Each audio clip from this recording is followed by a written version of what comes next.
DMC to KING. I'ma say this once, I ain't gonna say it again. DMC in the place to be, and the place for you to be is right here with Fred White. Tales from the pen. Yeah, that's it. We back. Fred White, Tales from the Pen. If you're new to the channel, go down, hit the subscribe button, click the bell notification, and click the word all. And make sure the bell is shaded in. This way, anytime I put up a video, you will know about it. If you may have stumbled upon my channel, my name is Fred, and over here we talk about my life, my experiences, things I've seen, things I've done, and the dumbass choices I've made in life, which led to horrible consequences. I tell my story so that hopes that some of these kids understand that jail is not a game. That's why I do this. So you may hear some stories on here, nothing to glorify. There's nothing to glorify in prison. Nothing. It sucks, everything about it. Nothing good about it. So when I tell these stories, I don't want people to think that I'm, I'm not. I'm just trying to actually paint a picture of how it is and what goes on in there. And then once you get in there, it's a zoo. And once you get in there, you just never know what's going to happen. You just never know. I spoke about how rumors can get people killed, things like that. I mean, it's crazy. I'm going to tell you guys a quick story. I have told this story before, somewhere along the 2 years. But I've gained a lot of subscribers since then. And a lot of people haven't heard this. So, on my last video I left off, I got kicked out. Dudes try to cut me and everything. If you didn't see the video, go check it out. So I go to this new spot. It's in the state. It's state prison. They have Otisville Feds, Otisville State Prison. I was in the state. So I go over to Otisville. I get there on a Friday. Saturday, I get a visit. As soon as I get on the visit, I see my boy Oscar's there. My boy O, Bushwick. I knew him from the island, and I knew him from Caxsaki. That's I've spoke about O before, but I'm just giving people back an intro. Seen O on the visit. He's like, yo, what's up? Where you at? You in reception? I said, yes. Monday, he pulled me to his house. I got out of reception right away. Went right to my boy O's house. Everything was good. We was chilling up there. I did get into something when I first got there, okay? Like, I got there, like, on a Monday, whatever, and, like, Saturday, I was there for, like, a few days. Then, like, Saturday was a fight. It was Andrew Golota versus Riddick Bowe. And it was in Madison Square Garden. Google it. Now what happened in that fight is Andrew Golota, boom, he kept hitting him with that left. He kept hitting Riddick Bowe low in the balls. The referee stopped the fight, disqualified him, and melee ensued. All of Riddick Bowe's people jumped in, they started beating up Andrew Golota, hitting him with walkie-talkies, beating him up, and his trainers, and it was just melee, and a riot broke out in Madison Square Garden. And in the crowd, a lot of the white dudes, because Andrew Golota was Polish, was getting stomped the fuck out. And then dudes around me, now I don't know none of these dudes. The dudes around me is screaming like, yeah, like dudes is getting hyped. It became like a mob mentality watching this shit like, yeah, everybody's like, so I ain't, me and O, we just chilling. And then dudes start talking, yeah, we should start beating them white boys up in here like that. Look around, it's like 3 white boys in the house, 4 maybe. And they ain't saying nothing. But that's not how I roll.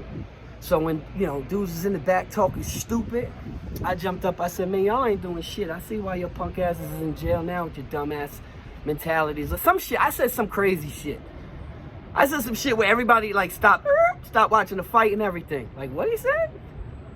I'm standing up, my boy O stood up too. Back to back, we moved the chairs out the way. What? Y'all talking all this crazy shit, blah, blah, blah, blah, blah. I'm not like these dudes here. I'm saying I had, me and O did like back to back. I had my hand on my shit, you know what I'm saying? He had his hand on his shit. Like, what's up? And O was like, this is my man. And they respected O too, you know what I'm saying? O had a lot of props. This is my boy right here. Come on, we went back to the cube area. Then dudes came back, yo, oh, yo, we ain't meaning like that, bro, blah, blah, blah. You know how that shit is. That was my first incident there. But everything else, after that, everything was smooth. That was a spot, actually, to tell you the truth, where, like, some of the lifelong friends I have now, some of them I met there. Not, oh, I already knew him. My boy J-Rock, I knew them. My boy Light was there, I knew him already. My boy Big Light from Brooklyn, Shim. I knew all these dudes already. They were already there in the spot. So, you know what I mean? I was good. Everything was good. But some of the lifelong people, like, you guys know I talk about Naquan. You guys know Naquan's my boy. I did the interview with him. I met Nay there.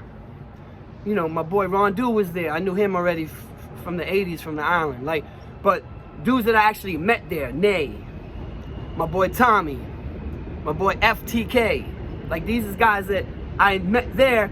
My boy Ty. Like, dudes that, my boy Just. These is guys that I met there that I'm friends with now. Still, 25 years, 20-something years later. You know what I'm saying? But anyway, so, you know, the jail was alright. It was, you know, I was there a couple years. Now, also, my boy, I'm telling you, he's into sports, so, you know what I mean? We was always together. Was also, as soon as I got there, he was involved with the YAP program, the Youth Assistance Program. I had been doing that for years, a couple years already. So I was like, yo, I ran the YAP over there. And you know, in the last year, he was like, what? Okay, I'm gonna introduce you to my boy Sonny. Sonny was the chairman. So he introduced me to chairman, you know, to Sonny. Yo, this is my boy. You know, he speaks too. He wants to get on the team. And his team was like 10, 12 people, and we would talk to kids coming in from group homes, from junior high schools, from high schools. They would come in, and we would talk to them. Not really scared straight, only if they needed it. Really just talking about our lives. It wasn't like, no, rah, rah, we're gonna rape you and take your shoes. And, you know, once in a while we have to get rowdy if that's what was necessary, if that's what the teachers or whatever asked us, like, this kid here is the problem. So we know who he is, and we, you know what I mean? Something like that sometimes. But it was more of a program just dealing with kids, talking to them. Me and Sonny got tight. Sonny is my boy. Like, me and Sonny ended up becoming like brothers. It's a true story. Still my boy here. He still is to this day. But me and him became tight like this. We also ran the kiddie corner, which was in the visiting floor on the weekends, right? There's a room in the back where, like, you know, you bring your kids up to visit or whatever, you know, or your family's coming and your kids and everything. The kids don't want to sit there fucking 6 hours, 5-6 hours. They fucking get bored at the table. So we have what was called a kiddie corner, a room in the back. We'd have movies and books and arts and crafts, and me and Sonny ran that. Sonny ran that and pulled me into that. So on the weekends, when I wasn't on the visit, I was on the visit. I was there working in the back. Him with the kid. Smooth there. I was there a couple years. Everything was good. My boy O ended up leaving. He went to another jail. One day, somebody came back and was like, yo, dudes tried to jump Sonny. This is the word that came. Sonny was on the other side of the jail, though. I was on one side, he was on the other. But we see each other all the time, mess hall, yard, hang out. He also was the coach of the state basketball team. The state basketball team is made up of the best 10 players in the jail, and we would play police or outside colleges or Christian teams would come in. All different jails had these type things. So Sonny was the coach, you know what I'm saying? You guys know I'm ball. So, again, me and him was tight. So dudes came back and was like, yo, Sonny's in the box. I said, what happened? They said, yo, dudes tried to jump him. I knew both of them, too, also from the island, from Kaksaki days, you know, from 7, 8, 9 years ago. I know both of these dudes. Not like, hi, how you doing? Seen them, all right, keep it moving. Like, we know who each other is. I'm like, what? They said, yeah, he got into it. He threw 2 dudes in the bathroom and blah, blah, blah. I'm like, what? They're like, Sonny's in the box. One of the dudes got caught with him. Sonny supposedly hit the kid. Boom, boom. And what had happened was, my boy got into it with one of them. So the kid told him, go get your gun. My man went and got his gun. In jail, the gun means a knife. You know what I'm saying? It ain't bang bang, even though they do have that too. That's another story. But when somebody say, yo, go get your fucking gun, that means go get your knife, man. Go get your knife. So my man was like, what? He went, got his, I guess they thought he was front. He wasn't. So he ain't like that. You know, so it's good dude, but he gets a little. So both of them was walking, they didn't see him coming. He threw both of them in the bathroom. And when he, he pulled that thing out, he started hitting one of them. The other kid got out the bathroom. But to the people in the house, it looked like, them two dudes tried to jump Sonny. So when the police was steady with Sonny. Sonny had been in that house like 4 or 5 years, and him and the police, they knew he was, They know you. That's how it goes. So he literally, after he hit him and the police ran up in there, one police, he had this shit behind his back. My man Just, I think, snatched the knife from him, kept going. Like, police didn't even see a knife. And didn't really know that dude was hit a little bit. So they took them two to the box. Now the other kid that came out the bathroom before the police got in there, I said, all right, I'm gonna get him. But the thing is, at the time, I'm still thinking that they tried to jump him. This is what I'm thinking. I'm like, they tried to jump my boy because this is what dudes is telling me. And rather than me wait and get a note from my boy telling me exactly what happened, I went to my boy Dog, man, Spanish Dog. I said, man, let me get that. He had just got a bunch of brand new rug cutters. He gave me a brand new rug cutter, brand new. For y'all who know who rug cutter is, it's the thing that cut the motherfucking rug. You know what I'm saying? Boom, like that. It's like a different shape, not the square one. Brand new. I went and put that black tape on that shit. And at 6 o'clock, I went to the yard. Now, in this spot, they had 6 o'clock, you could go to the yard. If you didn't want to go at 6, you could go at 7. Okay, so just say you didn't want to go at 6, you were cooking, I'll go at 7. So at 6, they left the door open for 5 minutes or whatever. Everyone from this side of jail goes to the yard, the other side of jail comes to the yard. That's how it is. Everybody meet up in the yard. Now, when I went down at 6 o'clock, I went down with a bunch of people. My man Shag, Jeff, my man Dog, like a bunch of us, we was down there. Dude ain't come down. He was on the other side. I tell you, so my man Sam was on the other side. He didn't come down at 6 o'clock.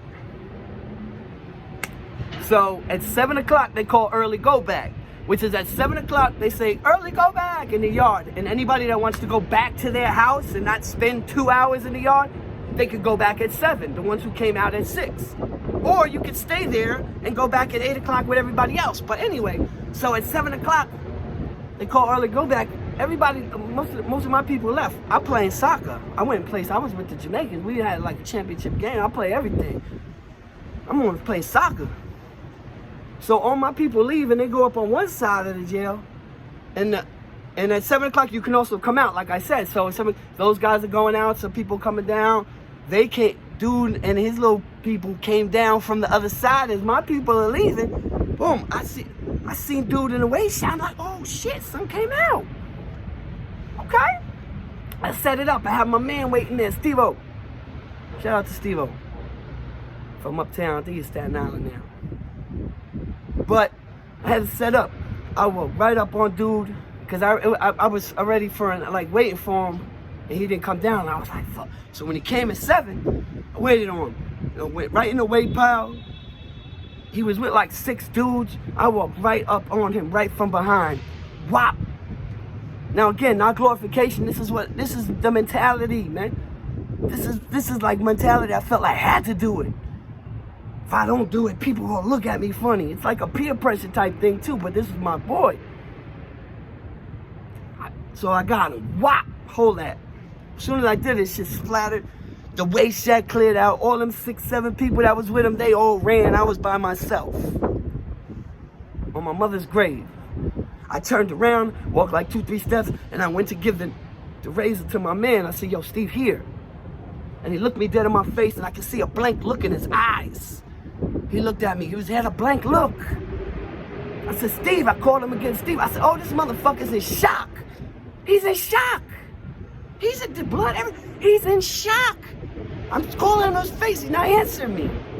I said, oh, shit. I spun. Went back on the soccer field.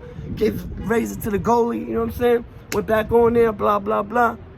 Son came running on it. Now, understand, the mad police is here on the field and everything. They never seen me slip off.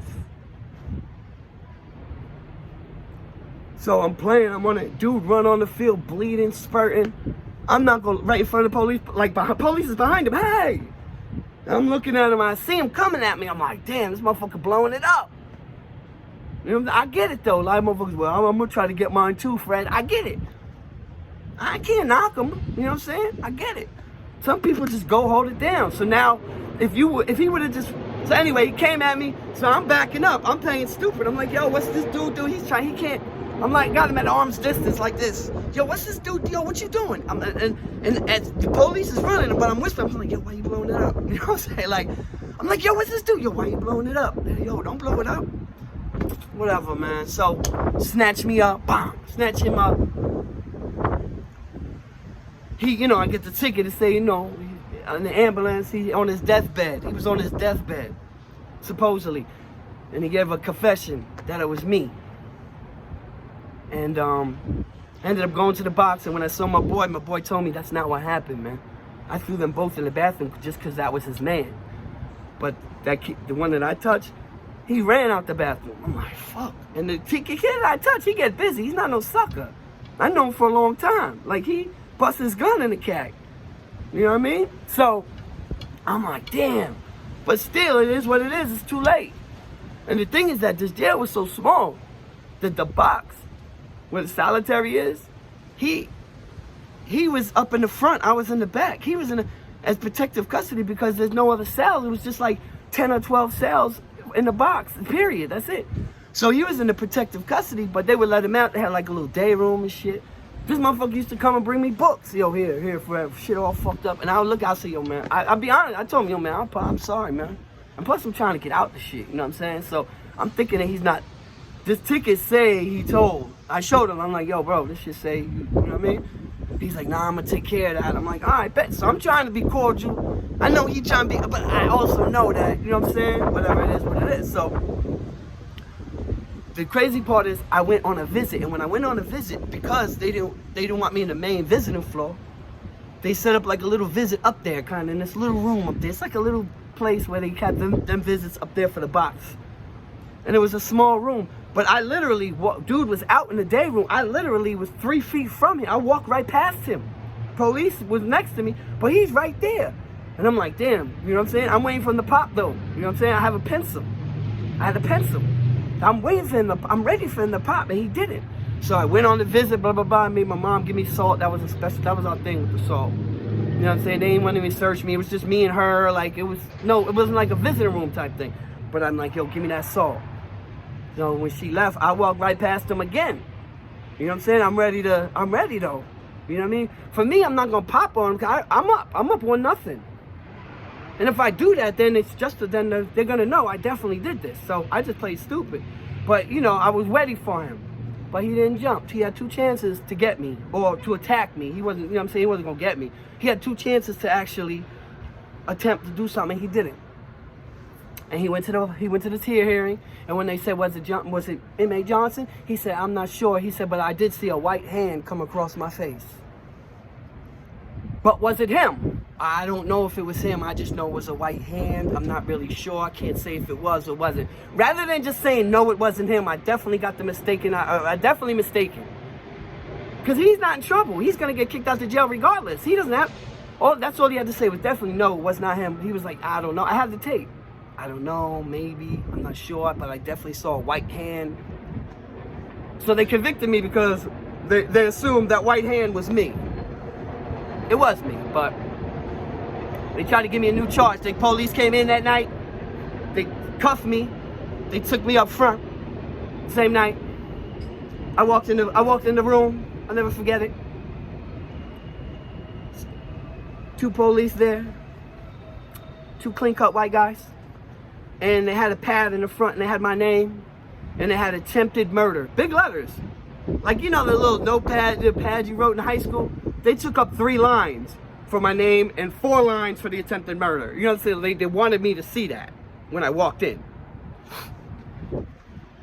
They said, listen, man, we know how it is, white guy in jail. You know, they running that shit on me because they white. What happened? I don't know what happened. I don't know that guy. I don't know what happened. I don't know anything. You know, okay, but if we come back, he said, if you tell us you did it, we'll walk out of here and chalk it up to a jail incident. But if you don't tell us you did it and we find out it was you, we're going to give you another 8 1/3 to 25 years. I said, so you want me to say, so if I say I did it, you guys are going to leave me alone? They said, yeah. Wasn't me. Not here. Wasn't me. But anyway, gave me a year in solitary confinement. But here's the thing too, crazy part about this, check this out. Remember I told you about my boy O, right? So dude, after I got I go to solitary, I go to the box, I go to a different jail. I'm in the solitary. Dude, the kid Boo, he goes to the spot where my boy O is.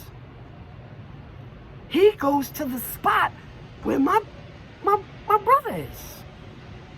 This is jail, people. Listen, hear me. Dude barely even made it off the bus.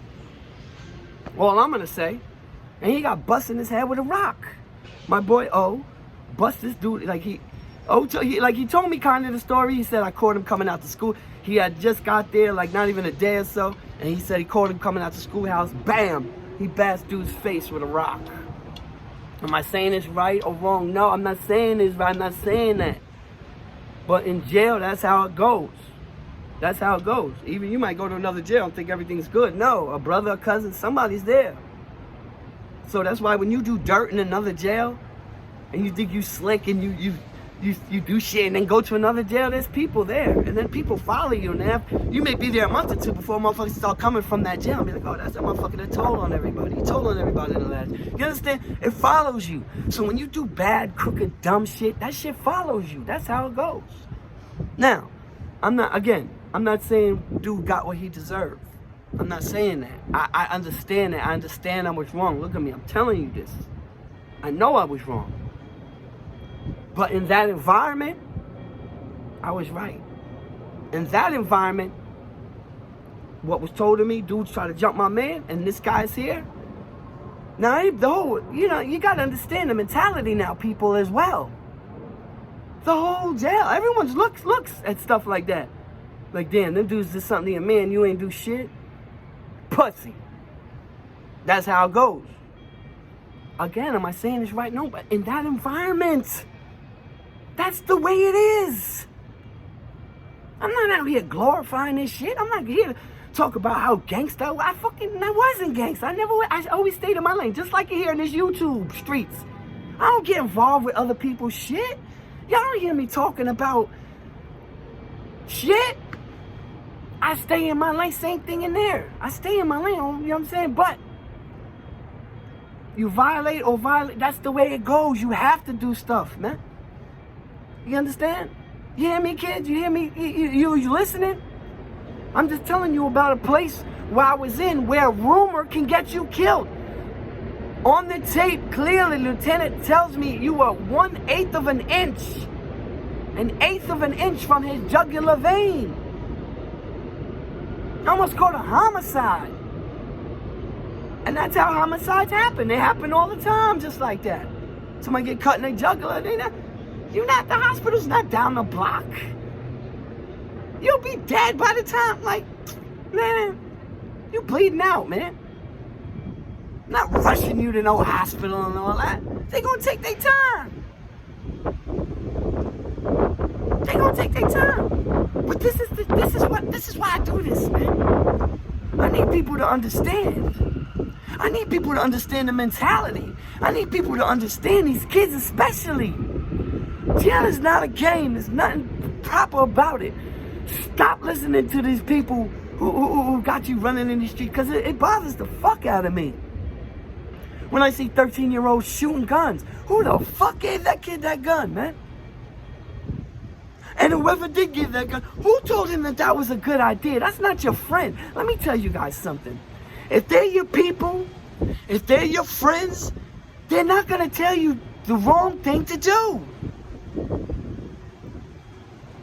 When you're kids, maybe, then they're not really your friends. If you got someone in your life that doesn't really want you to do good, they want you to be down with them and in their level, they're not your friends. Friends uplift you. Friends tell you what's wrong and what's right. You can't just have yes men. They got to tell you what's wrong too. No, you shouldn't do that. So yeah, the story is the mother turned in the 13-year-old for shooting his gun and shooting another kid. I think the other kid was 13 or 14. But is that the real story here? Is that the real? Who are the male guidances? Who are the male role models in that kid's life? Google this, man. 13-year-old, Google it. Who is the role models? Who is he looking up to? Is he looking up to these dudes on here talking all this bullshit? Is that what he's looking up to? Or guys just like them dudes talking bullshit, just not on, they're in the hood doing it. Kids, listen to me. It is better to be a square and to be free. Believe me when I tell you this. It is better to be a square and be free than want to be gangster and locked in a cage. That's the true story. That's the story of Otisville. That's why I almost caught an attempted murder charge for a rumor. Disgusting. It bothers me still. Boo, I'm sorry, you know that. It is what it is. Anyway. Next week, people. Next Monday, the 25th. Okay? Remember like a while ago, I did a podcast. I did the Dog in the Yard podcast. I went out to Jersey. We met up in an abandoned jail. It was crazy. Pistol Pete, Boxing Dice, Dog in the Yard. Yeah, I went out there. I'm on the episode. The next episode comes out. Well, I think one comes out today, but next Monday, October 25th, I believe 4 o'clock. Tune into Dog in the Yard. Fred White gonna be in the building. So yeah, we did that about a year or change ago or something. I don't know, but I know that they had filmed a bunch of seasons. For some of my subscribers, I was telling you that they filmed a lot of seasons all in one fucking day. So I didn't know when I was coming out. A lot of people didn't even like, yo, you sure you did the Dog in the Yard? Even though I got pictures up there. Even though my intro, I'm with them. But yeah, I did Dog in the Yard. It'll be out again next Monday, people. October 25th, 4 o'clock. Make sure you tune in to Dog in the Yard. And on that note, people, you already know the motto. Experience is the greatest teacher. But somebody else's experience can be just as valuable if you pay attention and listen. And on that note, Fred White, signing off.